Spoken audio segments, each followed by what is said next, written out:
Hello and welcome to our channel. Today we are going to talk about the fundamental duties of an Indian citizen.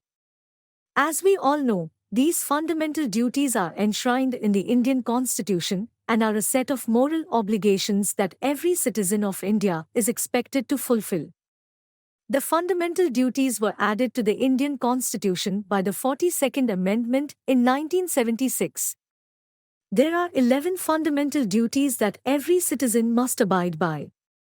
Let us discuss them one by one.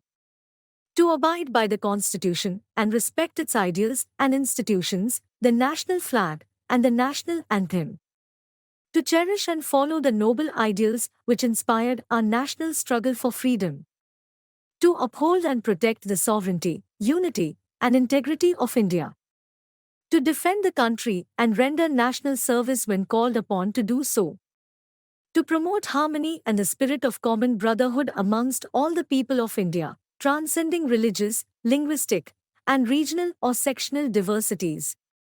To value and preserve the rich heritage of our composite culture.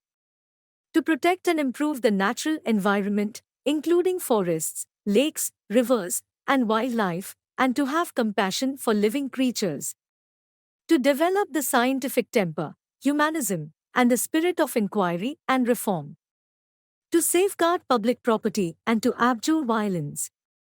To strive towards excellence in all spheres of individual and collective activity so that the nation constantly rises to higher levels of endeavor and achievement.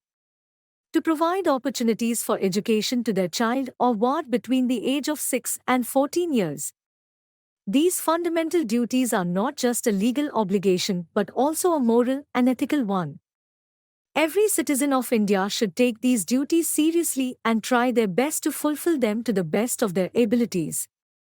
By doing so, we can help create a better, stronger, and more prosperous India for all its citizens.